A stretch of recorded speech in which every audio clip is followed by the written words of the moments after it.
Hi hello welcome back. ഇന്നത്തെ നമ്മുടെ വീഡിയോയിൽ ഒരു 3 ചേരുവ വെച്ചിട്ട് വളരെ പെട്ടെന്ന് തയ്യാറാക്കി എടുക്കാൻ പറ്റുന്ന ഒരു ഡിസേർട്ടിൻ്റെ റെസിപ്പിയാണ്. എന്തായാലും ഉണ്ടാക്കി നോക്കുക, അടിപൊളിയാണ് കേട്ടോ. അപ്പോൾ ഇതിങ്ങനെ തയ്യാറാക്കി എടുക്കണമെന്ന് നോക്കാം. അതിനായിട്ട് ഞാനിവിടെ ഒരു ബൗളിലേക്ക് കുറച്ച് പാൽ ഒഴിച്ചു കൊടുത്തിട്ടുണ്ടായിരുന്നു. ഈ ഒരു പാല് തിളപ്പിച്ചാറിയ പാലോ അല്ലെങ്കിൽ തിളപ്പിച്ച പാലോ എടുക്കാനായിട്ട് നോക്കാം. ഇനി ഒരു പാലിലേക്ക് കുറച്ച് മധുരത്തിനും വേണ്ടിയിട്ട് കുറച്ച് മിൽക്ക് മെയ്ഡും കൂടി ചേർത്ത് കൊടുത്തിട്ട് ഇതുപോലെ അങ്ങ് നല്ലോണം മിക്സ് ആക്കിയതിന് ശേഷം നമുക്കത് മാറ്റി വെക്കാം.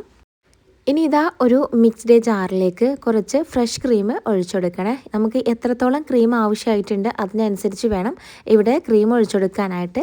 അപ്പോൾ നിങ്ങൾ എടുക്കുന്ന ഫ്രഷ് ക്രീം നല്ല തന്നെ ആയിരിക്കാനായിട്ട് നോക്കണം കേട്ടോ, എങ്കിൽ മാത്രമേ നമുക്ക് ആ ഒരു നല്ലൊരു കട്ടിയായിട്ട് കിട്ടുള്ളൂ. അപ്പോൾ ഫ്രഷ് ക്രീം ഞാൻ മിക്സ്ഡ് ജാറിലേക്ക് ഇട്ട് കൊടുത്തിട്ട് കുറച്ച് സമയത്തൊന്ന് അടിച്ചെടുത്തിട്ടുണ്ടായിരുന്നു. ഒരു മിനിറ്റ് ഇട്ടിട്ട് ഒരു മിനിറ്റിൽ 1 സ്പീഡിലിട്ടിട്ട് ഒന്ന് അടിച്ചെടുത്തിട്ടുണ്ടായിരുന്നു. ഇനി അതിലേക്ക് പൊടിച്ചെടുത്ത പഞ്ചസാരയാണ് ചേർത്ത് കൊടുക്കുന്നത്. ഈ ഒരു പഞ്ചസാരയും കൂടി ചേർത്തത് നമുക്ക് ഒന്നുകൂടി ഇതുപോലെ ഒന്ന് അടിച്ചെടുക്കണേ. പിന്നെ ഞാൻ ഈ ഒരു ക്രീം ഉണ്ടാക്കി എടുത്തത് മിക്സ്ഡ് ജാർ ഉപയോഗിച്ചിട്ടാണ്. നിങ്ങൾക്ക് വേണമെന്നുണ്ടെങ്കിൽ ആദ്യം തന്നെ ബീറ്റർ ഉപയോഗിച്ചിട്ട് ബീറ്റ് ചെയ്തെടുക്കാവുന്നതാണ് കേട്ടോ. പിന്നെ മാത്രമല്ല ഇപ്പോൾ ഈ ഒരു ചൂടുള്ള കാലാവസ്ഥയിൽ പെട്ടെന്ന് അങ്ങോട്ട് കട്ടിയായിക്കോളുന്നില്ല, കുറച്ച് ലൂസായിട്ട് തന്നെയാണ് എനിക്കും കിട്ടിയിട്ടുണ്ടായിരുന്നത്. അപ്പോൾ ക്രീമൊക്കെ നല്ലോണം ഒന്ന് അടിച്ചെടുത്തിട്ട് ഞാൻ ഫ്രിഡ്ജിലൊന്ന് സെറ്റ് ചെയ്യാനായിട്ട് വെച്ചിട്ടുണ്ടായിരുന്നു കേട്ടോ. അധികം ഒരുപാട് അങ്ങ് കട്ടിയായിട്ടൊന്നുമില്ല. പിന്നെ നമ്മൾ ഈ ഒരു പുഡിങ് കുറച്ച് ടൈം ഫ്രിഡ്ജിൽ വെക്കും, അപ്പോൾ അതൊന്ന് സെറ്റായി വരും കേട്ടോ. ഇനിയിപ്പോൾ നമ്മൾ പുഡിംഗ് ട്രൈ എടുത്തിട്ടുണ്ട്. അതിലേക്ക് ബ്രെഡ് ഇതുപോലെ അങ്ങ് വെച്ച് കൊടുക്കുക. ഏത് ട്രൈ എടുക്കുക, നിങ്ങൾ ഏത് ട്രൈ ആണ് എടുക്കുന്നതിനനുസരിച്ച് അതിൽ ഇതുപോലെ ഫില്ലാവുന്ന രീതിയിൽ വേണം ബ്രെഡ് വെച്ച് കൊടുക്കാനായിട്ട്. അപ്പോൾ നല്ല മിൽക്ക് ബ്രെഡ് തന്നെ എടുക്കാനായിട്ട് നോക്കുക. അപ്പോൾ നല്ലൊരു ടേസ്റ്റാണ്. അപ്പോൾ ഈ മിൽക്ക് ബ്രെഡ് എടുക്കുമ്പോൾ അതിൻ്റെ സൈഡ് വശമൊക്കെ കട്ട് ചെയ്തിട്ട് ഇതുപോലെ ഒന്ന് ലെവൽ ചെയ്ത് കൊടുക്കണേ. ഇനി നമുക്കതിൻ്റെ മുകളിലായിട്ട് നമ്മൾ നേരത്തെ ഫസ്റ്റ് റെഡിയാക്കി വെച്ച ആ ഒരു പാലിൻ്റെ മിക്സ് അതിൽ നിന്ന് പകുതി ഇതിലേക്ക് ഒഴിച്ചു കൊടുക്കണേ. ആ ഒരു ബ്രെഡൊക്കെ നല്ലോണം സോക്കായി വരണം കേട്ടോ. അതിന് വേണ്ടിയിട്ടാണ് ഈ ഒരു പാൽ അതിലേക്ക് ഒഴിച്ചു കൊടുക്കുന്നത്. കുറച്ച് ടൈം ആകുമ്പോഴേക്കും ആ ഒരു ബ്രെഡൊക്കെ നല്ലതുപോലെ അങ്ങനെ കുതിർന്ന് വന്നിട്ടുണ്ടാവും.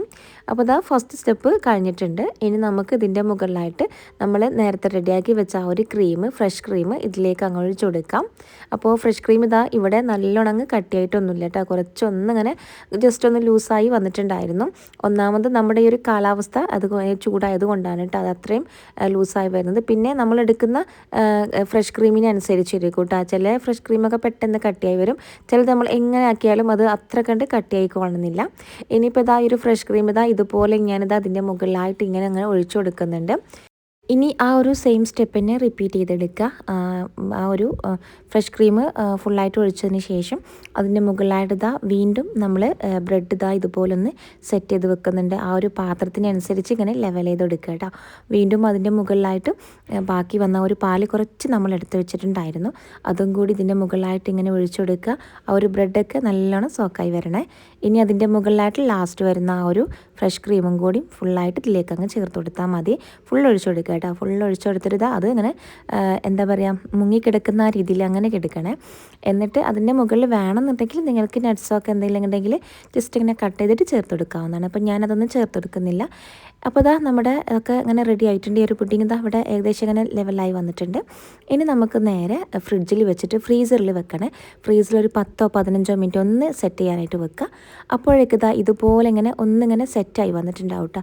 ആ ഒരു ക്രീമൊക്കെ ഏകദേശം ഇങ്ങനെ കുറച്ചിങ്ങനെ കട്ടിയായി വന്നിട്ടുണ്ടാവുക. നിങ്ങൾ കുറച്ച് സമയം കൂടി വേണമെന്നുണ്ടെങ്കിൽ ഫ്രീസറിൽ വെച്ചിട്ട് സെറ്റ് ചെയ്തെടുക്കാവുന്നതാണ്. ഇനി അതിൽ ലാസ്റ്റായിട്ട് നല്ലോണം സെറ്റായിട്ട് വേണം ഈ ഒരു കൊക്കോ പൗഡർ ഇതിൻ്റെ മുകളിലായിട്ട് ഇതുപോലെ അങ്ങ് സ്പ്രെഡ് ചെയ്തെടുക്കാനായിട്ട്. അപ്പോൾ ഞാനിവിടെ കുറച്ച് കൊക്കോ പൗഡർ ഇതിൻ്റെ മുകളിലായിട്ട് ഫുള്ളായിട്ട് അങ്ങ് സെറ്റ് ചെയ്തെടുക്കുന്നുണ്ട്. കൊക്കോ പൗഡർ അല്ലാന്നുണ്ടെങ്കിൽ ബൂസ്റ്റ് ആയാലും മതി. അതിനെക്കാട്ടിലും ഒന്നും കൂടി നല്ലത് കൊക്കോ പൗഡറിനായിരിക്കും കേട്ടോ.